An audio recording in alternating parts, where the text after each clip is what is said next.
What is up? Welcome to a live show of the Gangsta Rap Odyssey. Today we're doing something different. You know, somebody had mentioned that everything I do are for records that I like. And I was like, I don't like every record. I mean, there's plenty I don't like. I just avoid them, like the plague.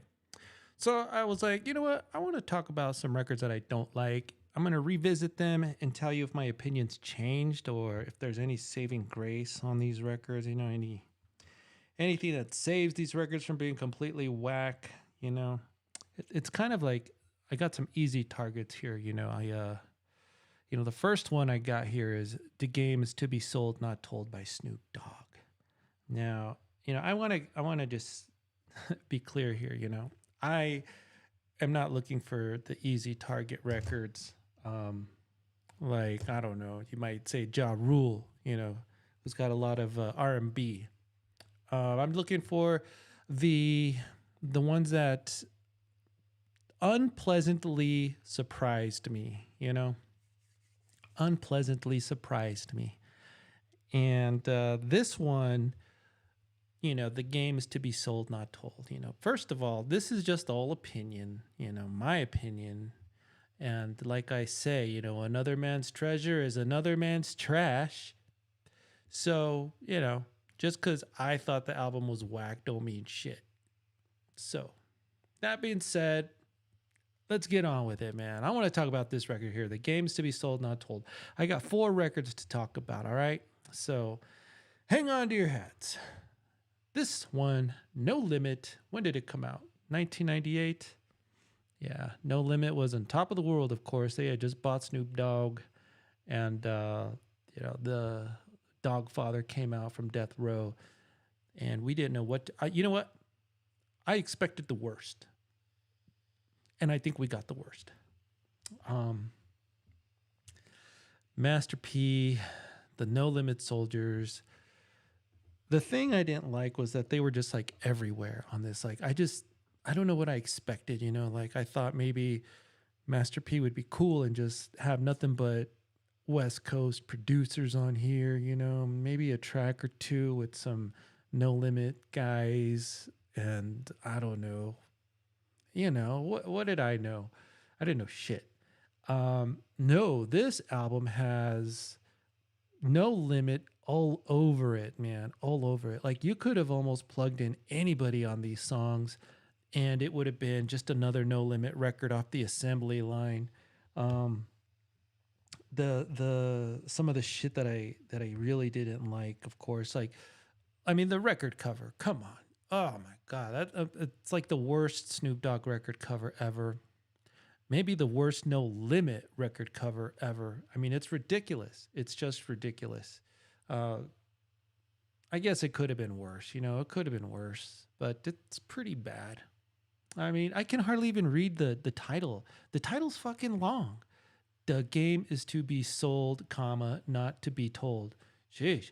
It hardly fit on the album cover. It hardly fit.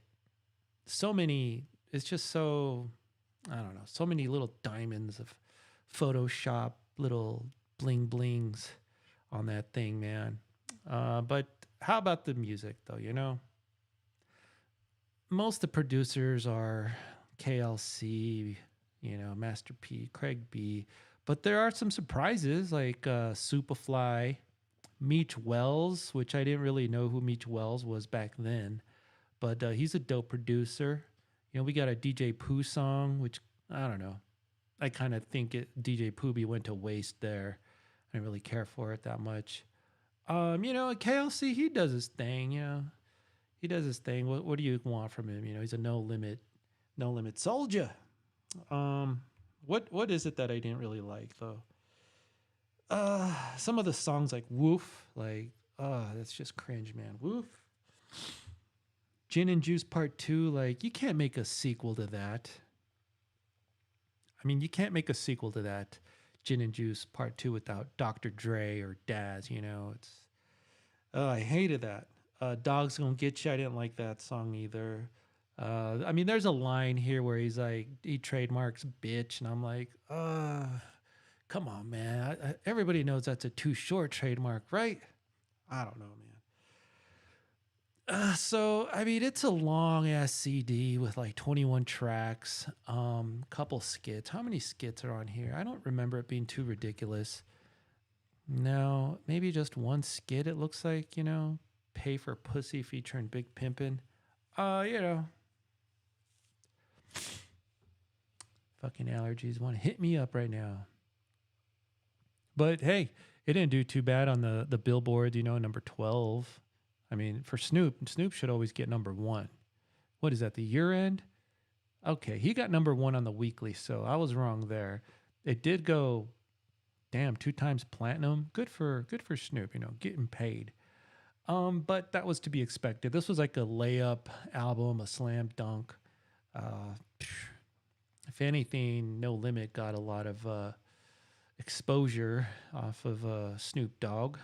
So everybody wins. Everybody wins, except us. only us. We lost on this one. We didn't really get Snoop Dogg. We got a No Limit compilation featuring Snoop Dogg.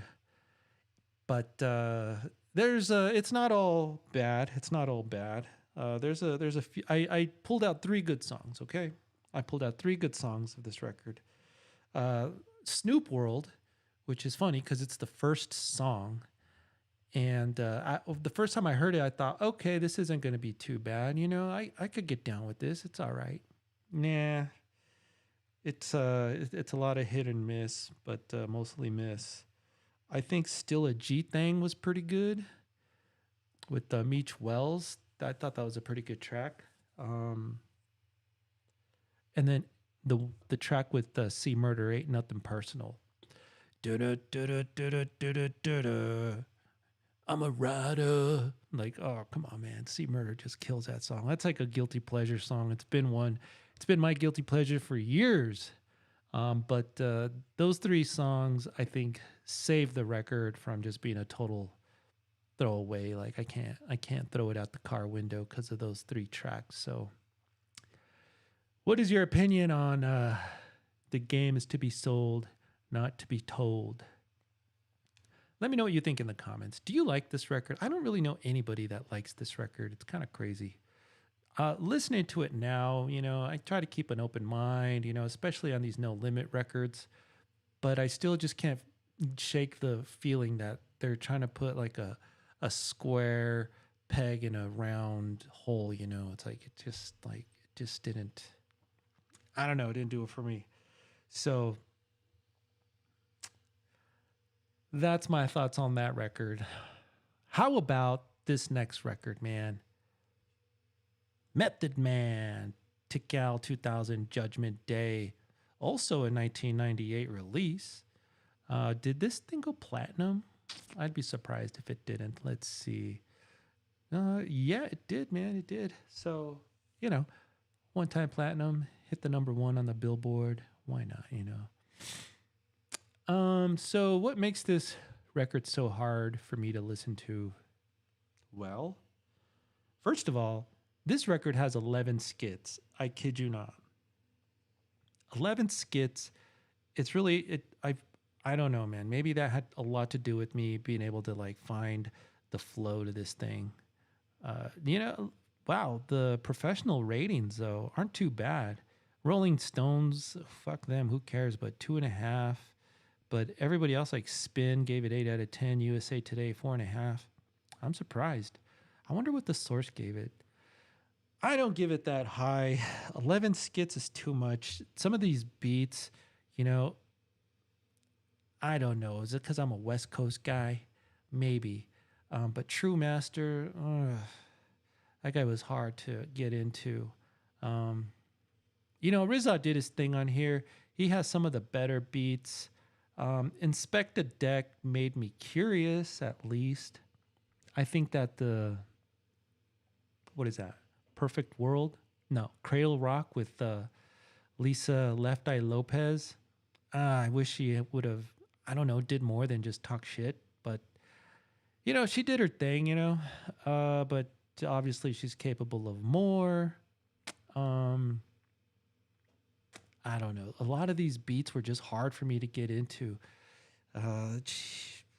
it does get there are some good parts though. Let me just tell you the highlights, okay? What saves this CD from being thrown out the car window would be tracks like Torture. Who did Torture anyways? True Master. Okay, True Master is this guy that I can't, he was really hard for me to get into. But he makes this Torture track and I'm like, okay, this has potential. This is kind of dope, Um, Inspector Deck, like I said, has me curious. He has potential too, but I think Retro Godfather is another song that I can give a thumbs up to. Inspector Deck, I'm not sure about his beats. I'm not even sure about him as a rapper. Tell you the truth, I should probably, I don't know, school myself and check him out or something. I don't know. And then Judgment Day, that song is like one of the greatest songs ever made, in my opinion. I just like the way the hook comes in, the way that he does the countdown, and he's rhyming in it. It's a dope song. I would actually call the CD worth the money just for that song. The rest of the songs, besides the other two that I mentioned, I don't know. And I like Method Man. He's my favorite Wu-Tang member. So this was tough, but I mean, the record's like almost 30 years old. Who gives a shit, right? What do you think, man? What am I missing on this one, man? Am I wrong because I don't like most of this record? Am I being too harsh on it, I don't know. You let me know in the comments, man. Let me know in the comments. Don't get me wrong. I am a Method Man guy. I do like, some of his stuff. Whatever. I liked his first album, Tical. That was kind of cool, it was dark. I came to bring the pain. It was pretty cool. This one though, it was pretty rough, man. This was one of my first tastes of Wu-Tang too. So, let's go on to the next track here. What do we got here? Oh, this one hurts me, man. This one hurts me. Thug Mentality, 1999. A ruthless record drop, man. One of the last. When did this come out? 1999. Okay. Double disc album. So immediately you know what I'm going to say. It's 2 discs too long. It's too long, man. Even listening to this album again, I think I tapped out towards the end, man. I just tapped out. I have never had a CD that I could hit that skip button so fast than on Thug Mentality, man. Like I just hear like 5 seconds of a song and I'm like, nope. It's crazy. And I'm a big Bone Thugs guy. So I don't know, my expectations are just what they were. But back then when this came out, I was like, nah, this ain't it, Chief. This ain't it. Hey, he did come out with like Leatherface later and some other records that I liked better. But this one, let me just state my case, okay? I don't like to just bash records, man. I like to have a case here, okay? I want a case here. So let's see. It's too long, like I said. The producers, let's scroll down, man. I mean, Crazy Bone is producing his own stuff sometimes. I find that weird. But, we get these guys that I don't even know who they are, like Eric Nordquist, Steve Pegwad, Dewey Duke Sanders, Night Fiend, Romeo Antonio. Who? Who? Like, this is Bone, Crazy Bone from Ruthless Records, man. We need more of this, like T-Mix, yes. We need some more DJ Unique, yes. I think those are the only guys I really recognize here, Tony C, I don't know. I might recognize Tony C, but where's LT Hutton? Where's maybe some Rhythm D would have been nice. Some more DJ Unique. I mean, DJ Unique is on one song here. One song. I appreciate the T-Mix. He's got a couple songs here. The one that he had with MJG and 8 Ball, yeah, it's all right. It just sounds like a throwaway T mix track. Tell you the truth, it sounds like just the shit that he makes on Suave House. You know, like he's just it's just on par. But to be fair, We Starvin', you know, featuring E40 and Gangsta Boo. I like that song. That's what is that? Young and the Restless, the theme song. I heard Yuckmouth do that. I kind of like the Yuckmouth one better. Just has a better hook. But this one is good. It's long. I mean, 4 minutes. It's a cool beat. Um, I don't know what made him put E40 and Gangsta Boo together. That seems weird to me. And Gangsta Boo of all people, is this like a like, hey, I'm trying to be friends with a 3-6 Mafia or something, right? She's from 3-6 Mafia, right? I don't know my 3-6 shit. Gangsta Boo though, I'm not even sure Gangsta Boo's alive anymore, right? Didn't she just pass away? Yes, she did. Just not too long ago. Rest in peace, Gangsta Boo. I should check out one of her records. I've always been curious, you know. So, what do I like about this album though? There's actually pretty good amount of songs here that you, if you try hard, you might be able to make one good CD. I guess if I tried hard, I should say, because I know a lot of people that think this album is a classic. That wasn't me. That's not me. But I did find more songs on here that I liked than I remembered. You know, Paper's cool. You know, um, what is it? Play a something is a bitch. Oh no, Payback is a bitch. That one's dope. Pimps, Thugs, Hustlers, and Gangstas. I mean, the title is too long, but you know, it's all right. You know, it's like it's a T Mix throwaway beat, I think. You know, but yeah, I like it. You know, Lazy Bones in it too. It's notable at least. You know, it's notable. Hard to throw this one out the window when you got that song on there, right? Fat Joe and Big Pun, that track that they did was cool, man. You hear Big Pun on here, like talking about weed. I was like, that went good, man. That was dope. And then what? Smoke and Burn. Okay, let's talk about this song, Smoke and Burn. Is that what it's called? Featuring Up in Clouds. I don't even know who that is. Leah Loa Jones helped produce it. Help produce it. Okay, that must be the chick who's singing on it, and it sounds like it's some Indian shit or something. It does not sound like hip hop, but it's so bad it's good in my opinion. It's so bad it's good. I would save this entire CD because of that song and then a couple of the others. So you know, I don't know, man. We Starvin', like I said, it's a cool one. You know, just confused how E40 and Gangsta Boo, you know, are on it together. That's crazy. I would love to hear the story behind it, especially if they were in the studio together. You know, what was that like? But yeah, I'd like to hear how Crazy Bone hooked up with Gangsta Boo, anyways. What else we got here? You know, I don't know, man. That's all I really have to say about it. I just think the CD was too long. I think I expected something different back in the day, and I listened to it today, and I couldn't even finish it. I tried, man. I tried. I think I got to like Power featuring Thug Queen, and now Armageddon. I remember Armageddon, and then the end. You know, Marley Brothers. Just you know, I don't know. So it's okay. You know, I still don't really. I don't know like it that much, but there's a few tracks in there that I can say are okay, you know. And then the final one that we're gonna do on this episode is oh, fucking A, man, the Slim Shady LP here, um, 1999, 98, 99, man. I just have these records that I was just like, I don't know, man, fuck that shit.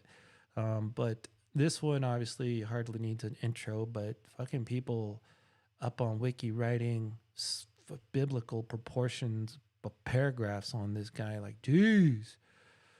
Okay.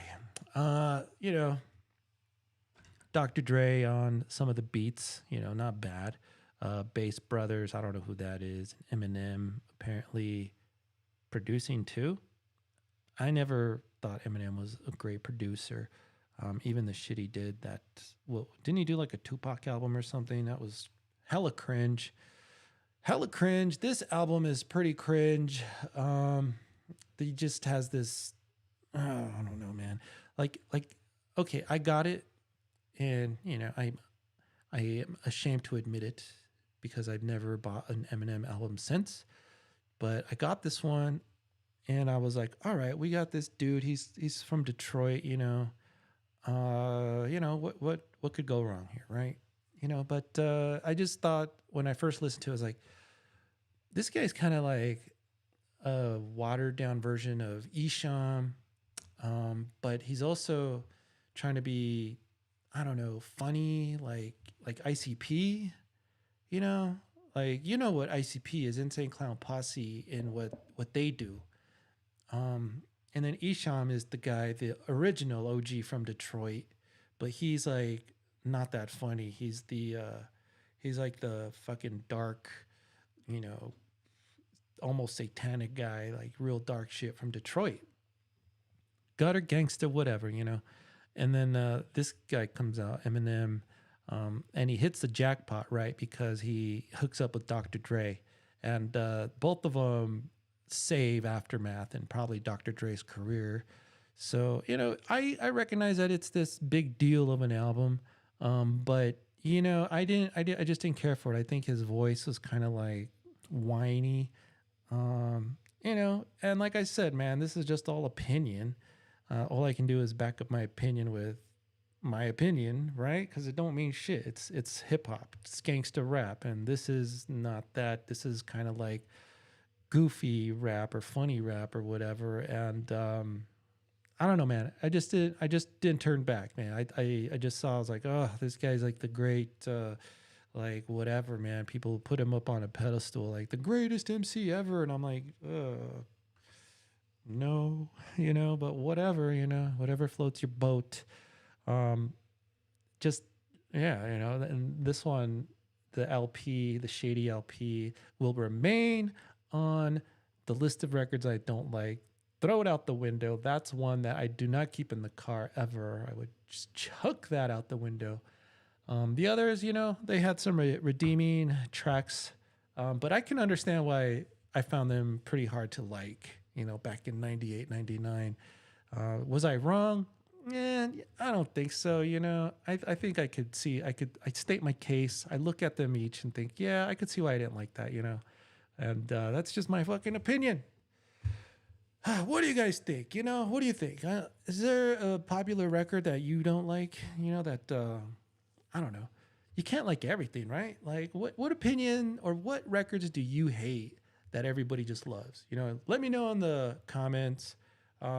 Thanks for checking out the episode. I know it was kind of a different one, but subscribe if you like it, whatever. Sound off in the comments. Tell me I'm crazy or whatever.